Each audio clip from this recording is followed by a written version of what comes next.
tassa bhagavato arahato samma sambuddhassa buddhang dhammang sangham namassami.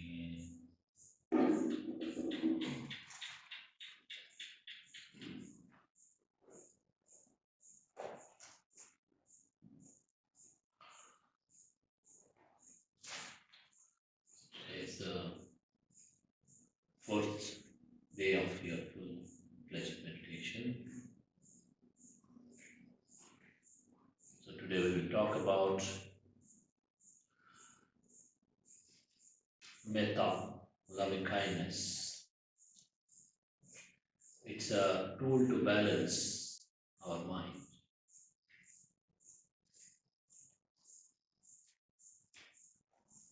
So metta means having thought like this, like as we have done one time. I told you, give an instruction, starting with seeking our own happiness. May I be peaceful and happy. And then same kind feeling spreading towards other people. May other people also be peaceful and happy.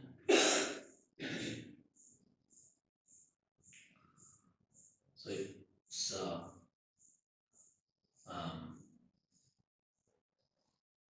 it's a very powerful thing, powerful practice.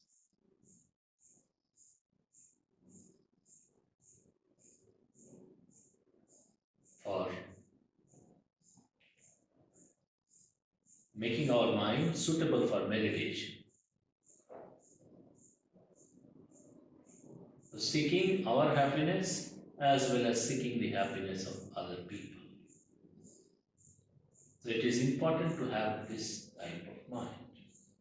If we only seek our happiness, then selfishness will come. And selfishness starts with I-ness. I. In selfishness, what is the most important thing? I. I want to be happy. Only I want to be happy. So I is very strong. When I is strong, then you have no chance of removing the I, the delusion of I. So its metta is selflessness. It's a tool to make our mind workable. So when you have metta, loving kindness for yourself and for other people, then your mind is naturally light, naturally peaceful, because you are seeking happiness of yourself and you are seeking happiness of other people. Simple. You are not seeking harm or suffering for anyone. So your mind is naturally peaceful. So it is even sometimes before starting your main meditation, you can practice metta 5-10 minutes, giving loving kindness towards yourself, giving loving kindness towards other people, and then go back to your main meditation object. Sometimes you can try like that also. So that is metta, loving kindness. Why do we practice? Because we wish to be happy. The whole purpose of practicing the Dhamma is to seek happiness, is to avoid suffering, to overcome suffering. That is the main thing. And when we seek freedom from suffering, we also wish may other people also be free from suffering. Like the way I am afflicted by aging and sickness and death and sorrow and all things. Similarly, other people are also afflicted or burdened with the same. All other beings, same. So acknowledge, when we acknowledge, that is important to acknowledge that yes, like me, other people also have their suffering. Different, maybe little more, little less, in this way or in that way, but everybody has their suffering. And to acknowledge that is a good way to make our mind balanced. And then seeking their happiness, welfare. Just like the way I seek my happiness, similarly I seek happiness for other people. I don't seek anybody's harm or suffering. It's an important thing. Start with oneself. I want to be happy. All of us want to be happy. Nobody wants to be unhappy. Nobody wants to be sad. Nobody wants to. Oh, it is so good if I can be very sad or depressed or very full of suffering, full of bodily suffering, full of mental. Nobody wishes like this.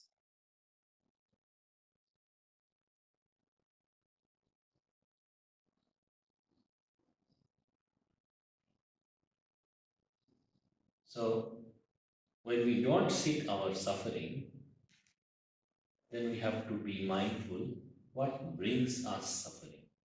For example, now that you are here in the meditation center, now you have come here to meditate. You are meditating. Very nice. Sometimes your meditation is good. Sometimes your meditation is not so good. Some day it is some sitting morning may be very good. Maybe afternoon not so good. Evening good. Again later on next day morning not good. Maybe change can happen. It happens to everybody. Now, how do you approach this? There are two ways to approach this. Either by being unhappy about it, oh, it was good yesterday, or it was good today morning, now it is not good. Or acknowledge, yes, it is changing, nothing to be bothered. Sometimes I can do well, sometimes maybe because of certain things, well, external things, external situations, or because of internal conditions. For example, mind is restless, or body is unwell, whatever it is, because of certain internal things, I cannot. But to acknowledge and be peaceful, it is important. Then, what are you doing? If you are doing like this, what are you doing? You are balancing your mind. You are not allowing the mind to go up too much high, too much low. That is what the whole practice, balancing the mind. When you can do meditation well and you are too excited, when you cannot do, you are too depressed, then you are not balancing the mind. So this is how you should practice metta for yourself in everyday life. So in your day-to-day life, for example, like when you are at your home, or when you are working, going to office or doing some work or whatever it is, you're going to market, wherever you go, every situation either has some up, some down, some success, some failure, some positive, some negative. Every situation. Not perfectly positive, not perfectly negative also.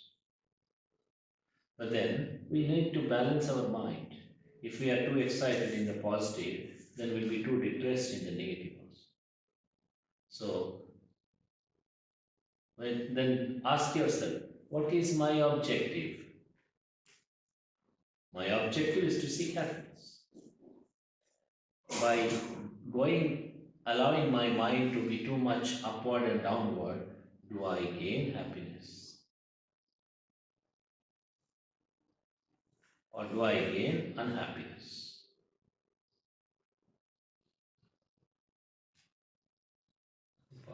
So we need to ask ourselves, so that is also loving kindness. Because we are allowing our mind to be wise and therefore we are allowing our mind to be happy. If we allow it to be unwise all the time, I like this, I would do, I don't like this, I would not do. If we keep our mind like this, then it will always go through imbalance. And when it goes through imbalance, we'll always have dissatisfaction, one way or the other. So, seeking happiness for oneself means trying to balance. And as I said, someday you will do wonderful, someday you will not do well, wonderful. Someday you will not do well, someday you will not do well.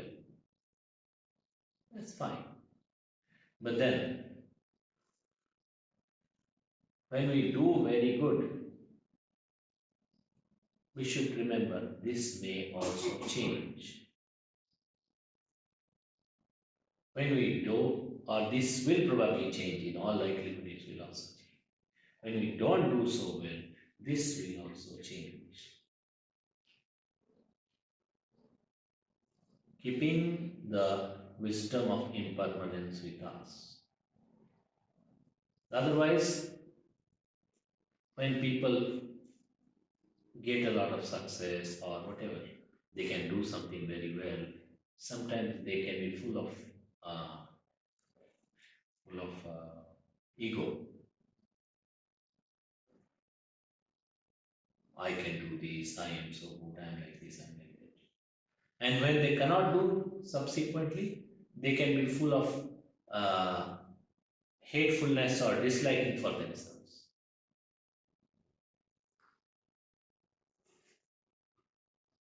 I cannot. Earlier I could do, now I cannot.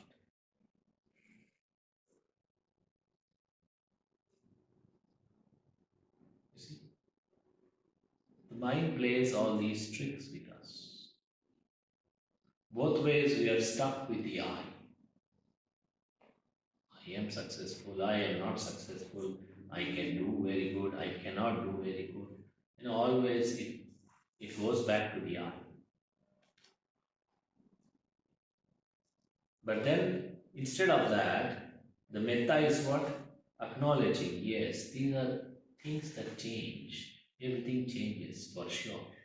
If it changes, no need to be so much excited or so much depressed. We can keep somewhere in the middle.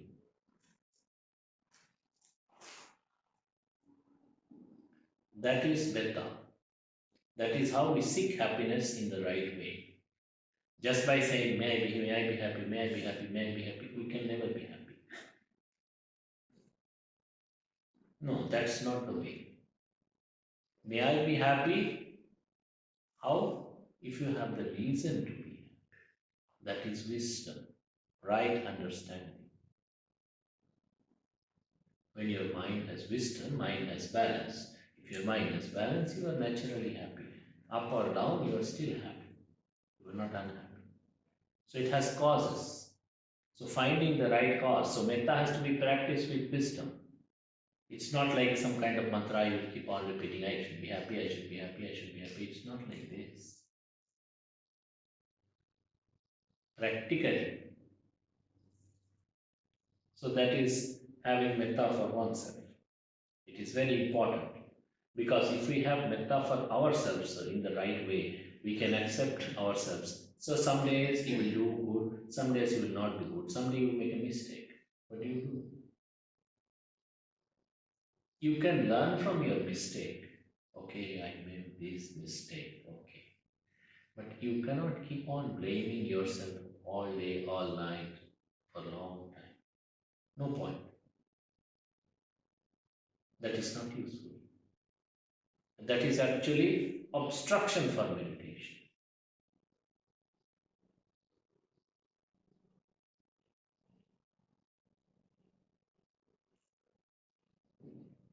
Remorse. Too much of remorse is a hindrance.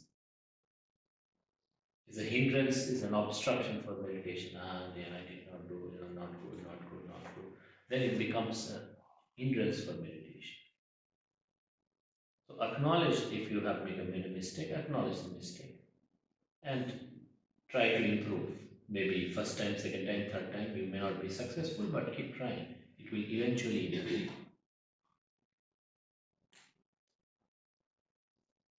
So wisdom is necessary to practice metta.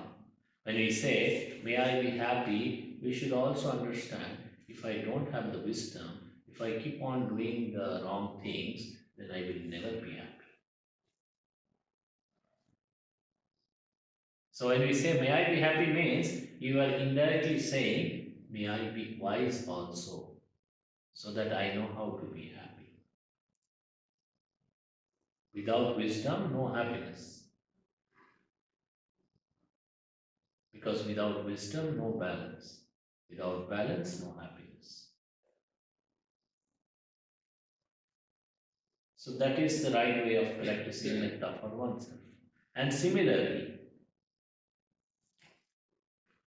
for other people,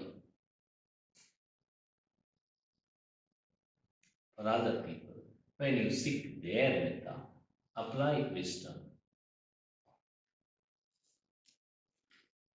Like, for example, you wish, may your friends be happy, or may your parents be happy, or may your other family members be happy, or your relatives be, or anybody. So, if you wish them happiness, then try to help them with wisdom. If they say, for example, your friend is addicted to alcohol, and then your friend tells, okay, we'll go and drink. You say, oh, I have metta, loving kindness for my friend, I will also go and drink. No, that's a wrong way of doing it.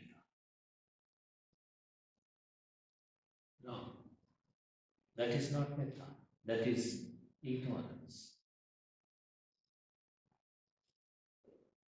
You tell, no, it is not good to drink, to be addicted to alcohol, to be addicted to anything intoxicating. If your friend listens, okay. He may listen, or he may not listen. He may not listen. Simple. What do? You don't fight with him. No, you don't fight with him. But at the same point of time, you have to check if he is willing to change or not. If he is willing to give up his bad habits or not. You have to see that. If you think, no, he is more addicted to alcohol than all the good things, and he doesn't want to change at all,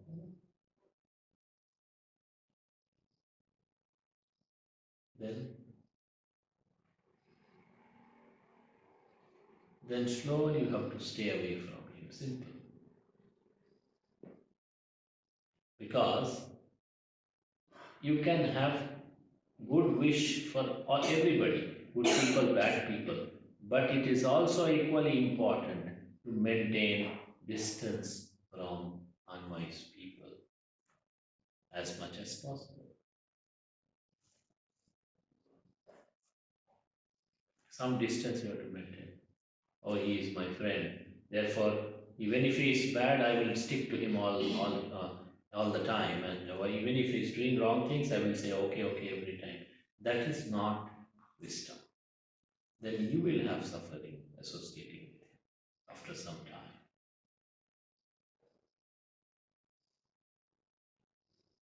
So you still seek his happiness. You don't say, oh, let him suffer, let him have problems. You don't say like that, or you don't say that. But you also maintain some distance.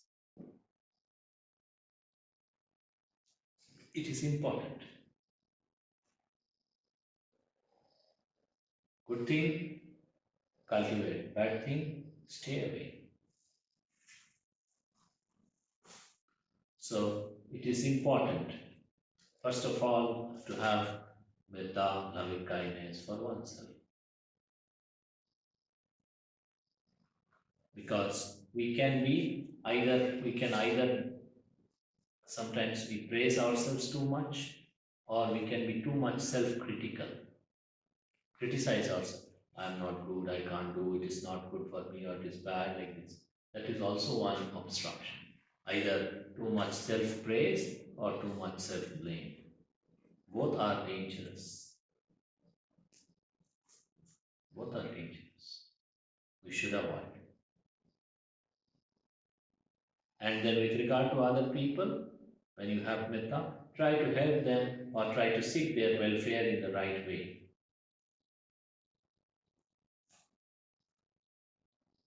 And then somebody asked Lord Buddha, if you have to practice metta for people, does it mean that you will always be always and never say anything strong, always say nicely only, or always behave like that? Lord Buddha says, no, there is no strict, what it cannot be. He gives an example. He gives an example. Like the children, when the small children, they play outside and sometimes they pick up some stones or mud and they put it in their mouths. And if the parents see that the child is swallowing that stone, about to swallow that stone, then what does the parent do? Take out the stone from the mouth. Sometimes the child doesn't want to. The child does not want. So it's resisting. The child is resisting. Now, what is metta? Oh, so nice, you swallow it. Or because then they will say the child will die. It gets stuck somewhere, it cannot breathe, it may even die. Or forcefully take it out so that the child can survive. Sometimes the child may get a little scratch also inside his mouth with the parent, father or mother trying to take it out. But still better because the child will survive. So Sarvada gives that example that having metta doesn't mean you're always soft. It can be hard also. If you see that there is welfare in being tough, there is some welfare in when you are tough, there is some goodness, something good will happen to other people. But if you are too soft, nothing good will happen. Then it is okay to be a little tough. That is also a myth. You have to understand clearly. Metta doesn't mean you are always soft. No. Our Buddha also many times is to tell people in a tough way. Not that all the time he was saying things nicely. That the king, Pasenadi, the king of Kosala king, of course, being a king, he had this habit of eating a lot. He is the king of Kosala, big king, so he has all the things, no, all kinds of dishes he can get. Whatever he wants to, this meat, that meat, everything he orders, they will cook for him. He's the king. So he became very fat. Then one day he went to Lord Buddha, and then he used to go to Lord Buddha morning one time, afternoon one time, evening one time. Uh, After attending his morning this royal court and all, he will go one time.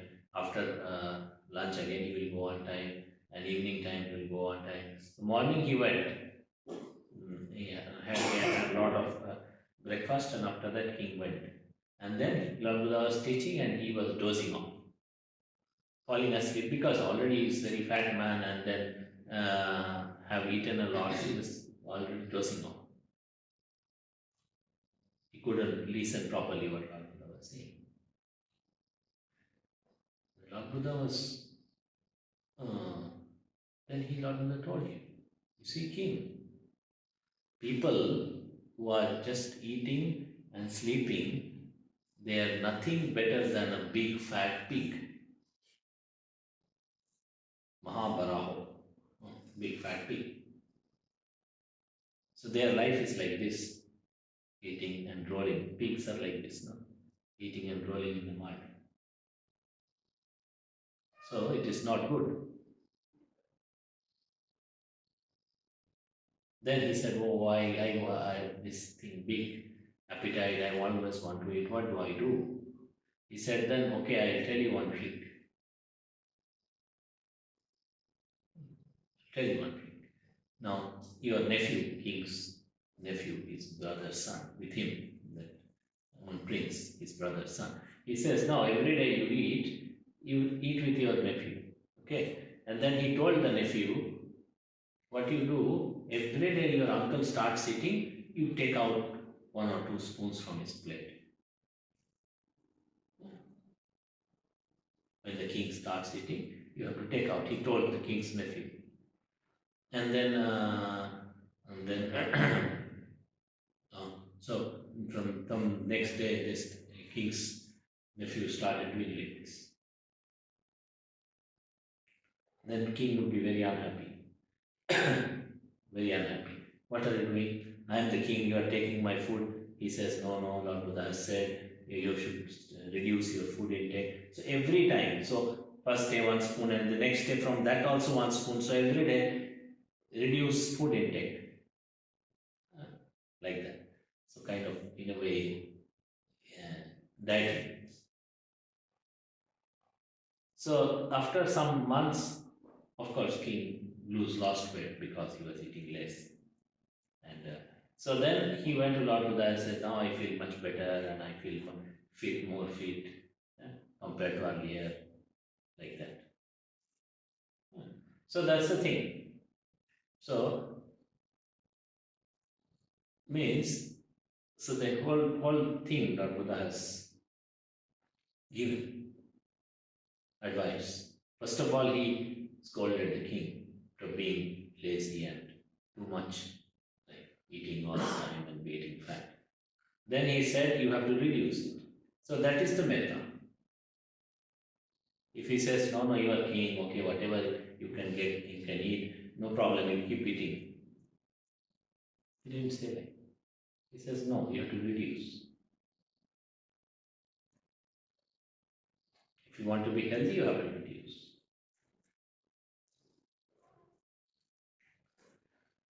That is the thing.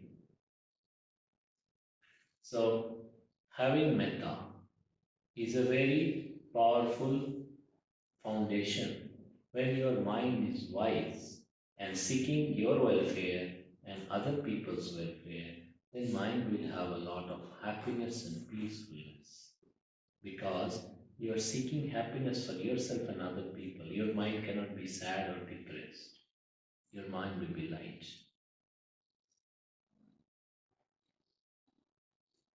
If you have a lot of anger or hatred for other people, your mind will feel heavy.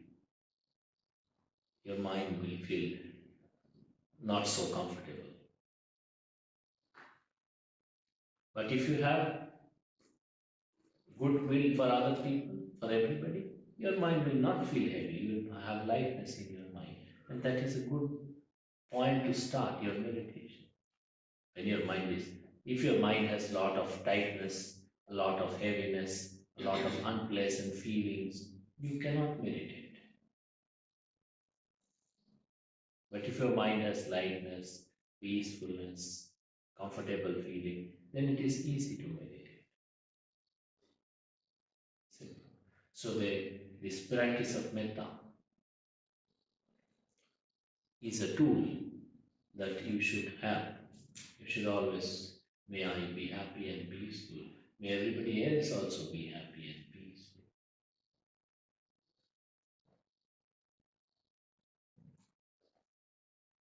May I be happy and peaceful? Okay to say, because people are self-centered.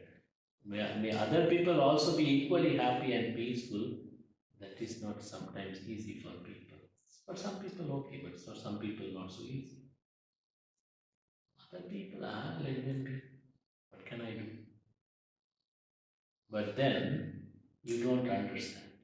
What do you not understand?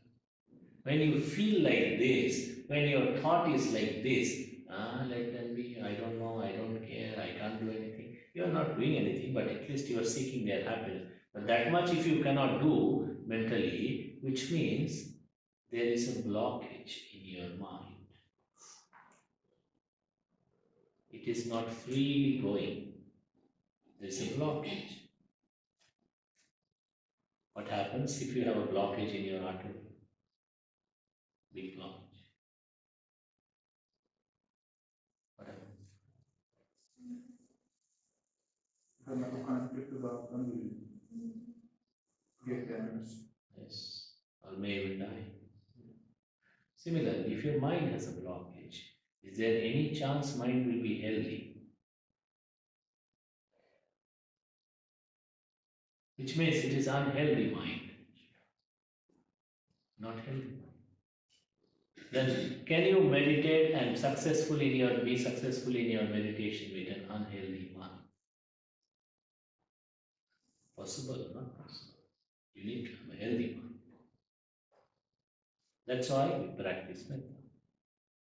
To make it healthy, make it better, make it comfortable, make it light.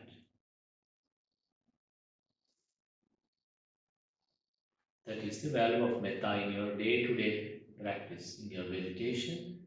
Metta itself is practice, as I was telling that day evening after puja. Yeah?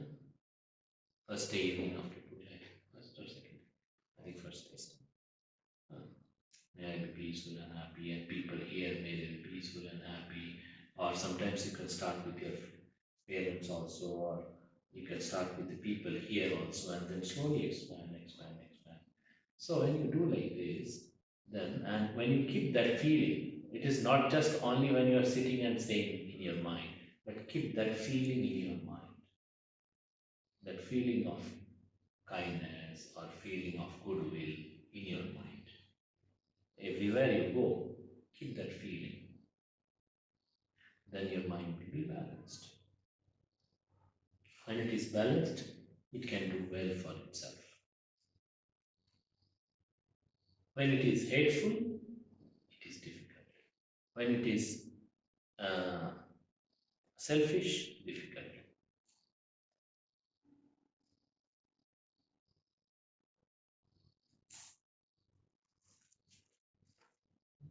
So this much we offer to you. So always practice this metta every time you are free in your room, when you are walking, you are going somewhere, you are coming to the temple. Practice this metta. Then automatically you will see your mind will have a lot of joyfulness, happiness, lightness, and your meditation will get better and better. With this we conclude. If